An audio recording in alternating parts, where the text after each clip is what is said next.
በሚያሳዝን ሁኔታ አባባ የመኪና አደጋ ደረሰባቸው። አባባ የመኪና አደጋ የደረሰባቸው ለስራ ጉዳይ ሚስታቸውን ካገኙ በኋላ ወደ ሻሸመኔ ሄደው ነበር። ከሻሸመኔ ሆነው እንግዲህ ሚስታቸው ቀጠሮ ስለነበራት ተመስገንን አደራ ለቀጠሮዋ እንድትወስድልኝ በማለት ስለነገሩት እንግዲህ ናቲ እኔ ልውሰዳቸው ላዝናናቸው ሲል ቀጠሮ ስላላቸው አባባ ውሰጅ ስላለኝ ወደ ሆስፒታል ይሄዳሉ ብሎ ሆስፒታል ከሄዱ በኋላ ከሁለት ቀን በኋላ ማስታወስ እንደሚጀምሩ ሲነገራቸው እንግዲህ በደስታ ቤቱ ደስ አላቸው።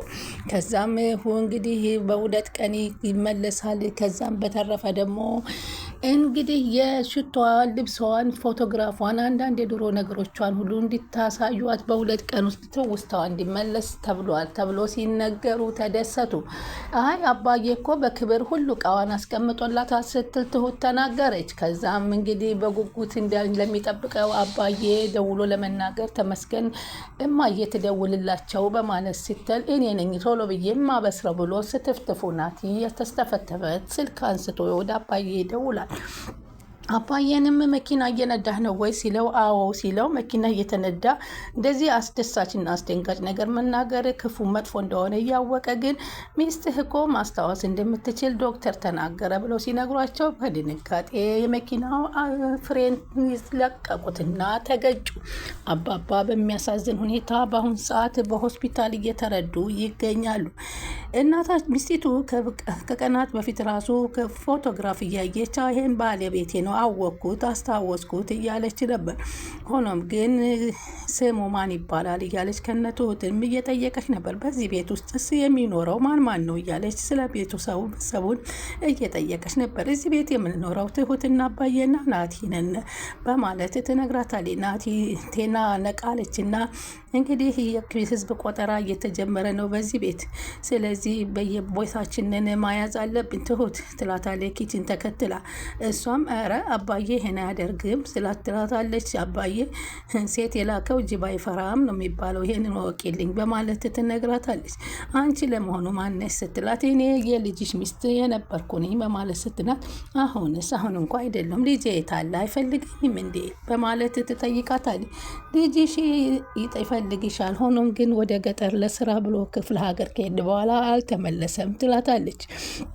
በዚህን ጊዜ እንግዲህ እንደሚመጣ ትነግራታለች። ትሁት በሚስጥር ቲና ለትሁት ሚስጥር ትነግራታለሁ። ይህን ሚስጥር ከኔ ውጭ ማንም አሁን አደርገዋለሁ ያልኩሽን ነገር ልንገርሽ አለቻት። እሺ ምንድን ነው አለቻት። እናቲ ከማንም ሳትሆኚ ሊያስቀርሽ ነው ሜዳ ላይ ትላታል። ተመስገን ትቶ በልክ በድራ አንቺን አግብቶ ሊተውሽ ነው የሚያስበው አለቻት። ቆይ እንዴት ለምን ሰው እንዴት ተጋብቶ ይለያያል? ሳይወደው እንዴት ይጋባል? እያለች ተመነታለች። እንደ ድሮ እንዳሰብኩት ላይሆን ይችላል። እውነትሽ ነው፣ በጣም አደገኛ ነው፣ ተጠንቀቂ። ይህንን ነገር የምነግርሽ ደግሞ በሚስት ነው። ቀስ በቀስ ደግሞ እንዴት እንደሆነ ስራውን አሳይሻለሁ። ግራ ገብቶኛል ቲና፣ የባሰ ግራ አታጋቢኝ። ግራ እንዲገባሽ አይደለም እንድትነቂ ነው። ለሱ ሂደሽ ግን ትንፍሽ እንዳትይ ብላ ታስጠነቅቃታለች። ቲና ምንድን ነገርሽኝና ነው የምናገረው በማለት ትላታለች። አይወድሽም አለቻት። ግን እኮ ይወደኝ ነበር አለች። አይወድሽም፣ እናቱን ያችን ክፉ እናቱን ስለታደግሽለት እንጂ ስለ ውለታ ስለቆጠረው እንጂ አንቺ አይፈልጉ፣ ግን ጥቅም ፈልጎ ነው ከአንቺ የተጠጋሽ አለቻት። ቲና አንቺ ነች ግን እንደዚህ እየመከርሽኝ ያለሽ ወይ በማለት ቲና ትሁት ከትወለተች።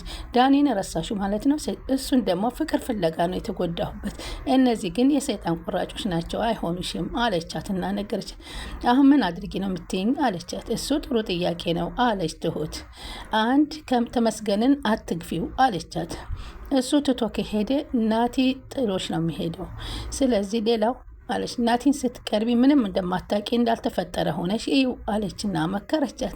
ዝም ብለሽ ተመልከች፣ እኔ ብዙ ነገር ወደፊት የማሳይሽ ነገር አለ፣ ግን ሚስጥሩን አታባክኒ በማለት ስታስጠነቅቃት እሺ አለችና ትሁት ተክዛለት ትንሽ ጊዜ አሳብ ገባች።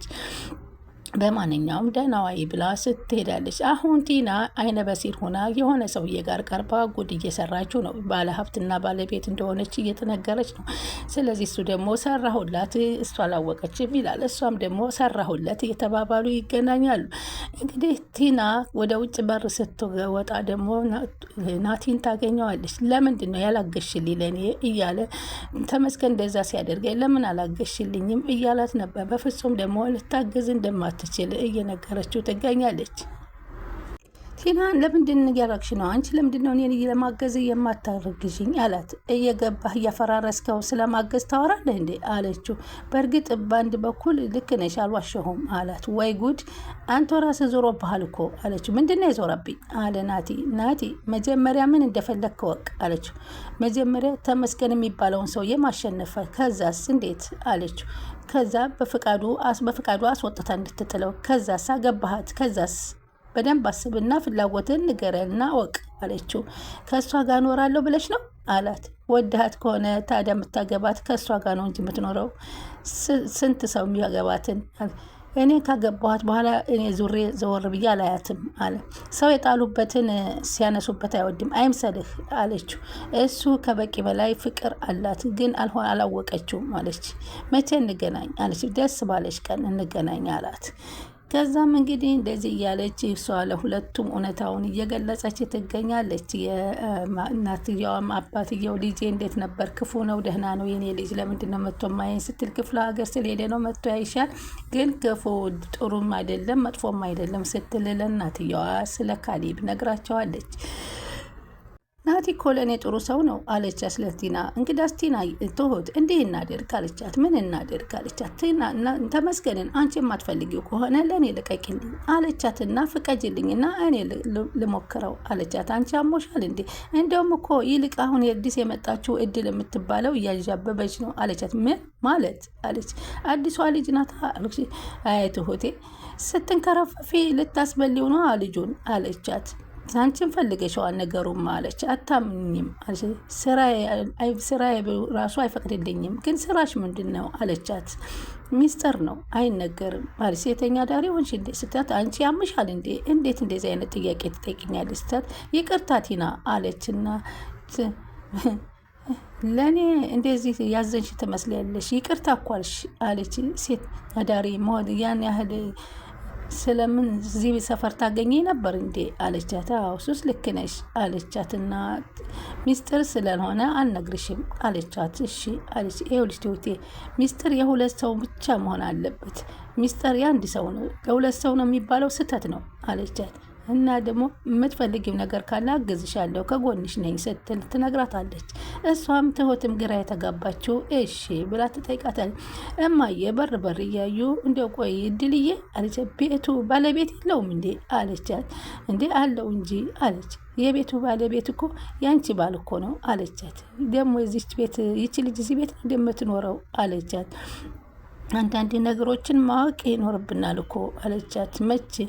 እስኪ ቤታችን እንሄድ ጉልቴማ እንዲጎልትልኝ ነው አላለችም? እኔ እናንቺ ቤት እኮ ማንም ሰው ዝር ብሎ ብናያቅም ነበሩ። በየቦታው እኮ ብዙ ልዩነቶች አሉ አለች እድል።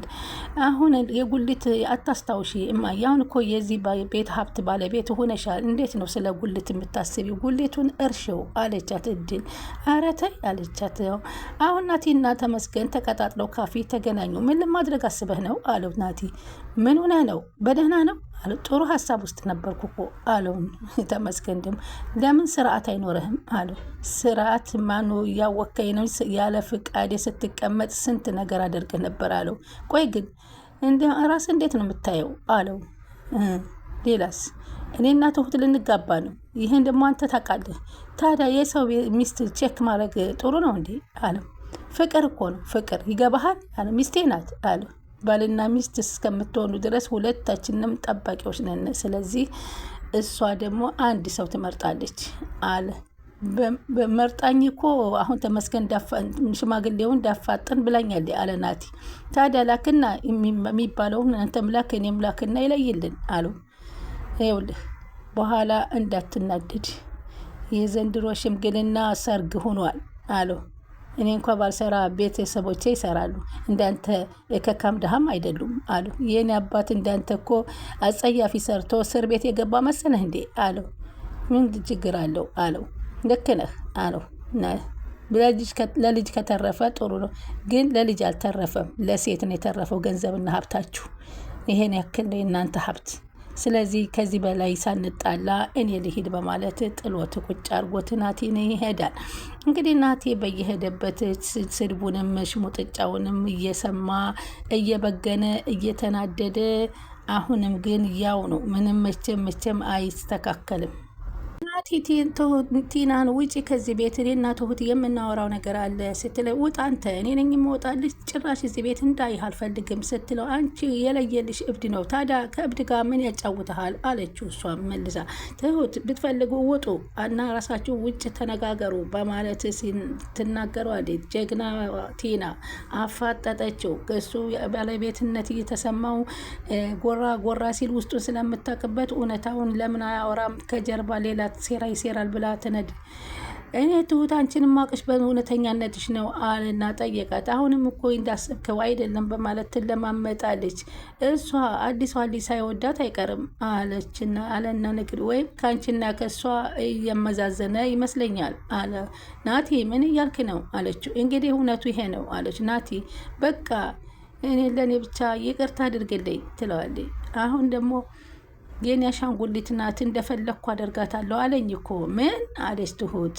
እኔ ደግሞ ሚስቴና አትንካ አልኩት፣ ግን የሚያሳዝነው አታገባትም፣ እሷን ብትኮን አታገባም አለኝ። እሱን አትስማው እሺ አለች። እሷም ለምን አልሰማውም? እሱስ ቢሆን ምንም ሳይተማመን እንዴት እንደዛ ይለኛል? እባክህ ናቲ ይቅርታ ብያለሁ ለጥፋቱ። ያ ነገር እኮ የተፈጠረው በስህተት ነው እንጂ በፈጠረሽ በልቤ አትጫወችበት አለና ጠየቃት። ይቅርታ ናቲ ሲል ተደብቃ ትመለከታቸው ነበር። ሲተቃቀፉ እና ሲሸውድ እየሳቀባት ሲስቅባት ሁሉ ከጀርባ ሁና ትመለከት ነበረ።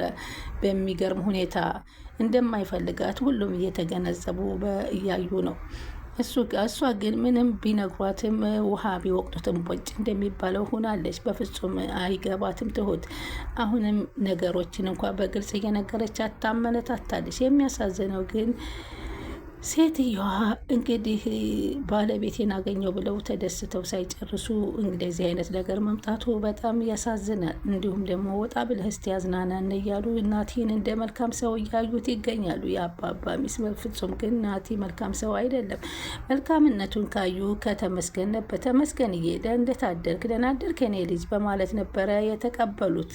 ከዛም እሱ ግብት ሲል እየተከታተለ መቼም እግሩ ጫማ ይመስል ወዲያውኑ ነው የሚገባው እሱ እንዴት አደራችሁ አለ ደግሞ ናቲ። እንዴት አደርክ የኔ ልጅ አሉ ደግሞ። የት ነው የምትወስዳቸው? እኔ ላስናናቸው ነው አለ አባዬ። እሱ ነው የወሰዳቸው አለው አለች እድል። የፈለኩበት ቦታ እኔ ልውሰዳቸው አለ። ችግር የለም የፈለክበት ቦታ ትወስዳቸዋለህ። ዛሬ ግን የምወስዳቸው አባዬ ሆስፒታል ውሰዳቸው ብሎኛል። እኔ ነኝ የምወስደው አለ። አዎ እኔም ከእናቴ ጋር አብሬ ሄዳለሁ አለች እድል። ምክንያቱም እድል አሁን ተመስገን ጋር ጀፏ ውጭ ጣል አድርጎባታል። ከዛም በመሄድ ሆስፒታል ሄደው እንግዲህ የሰሙትን ሰምተው ደስታቸውን እየቧረቁ ወደ ቤታቸው ተመለሱ። የአባዬ እናት ከ2 ቀን በኋላ ማስታወስ እንደምትችል የዚህን ጊዜ ለማብሰር የቸኮለው እንግዲህ አባባ መኪና እያሽከረከሩ በመናገሩ ከባድ አደጋ ደርሶባቸዋል።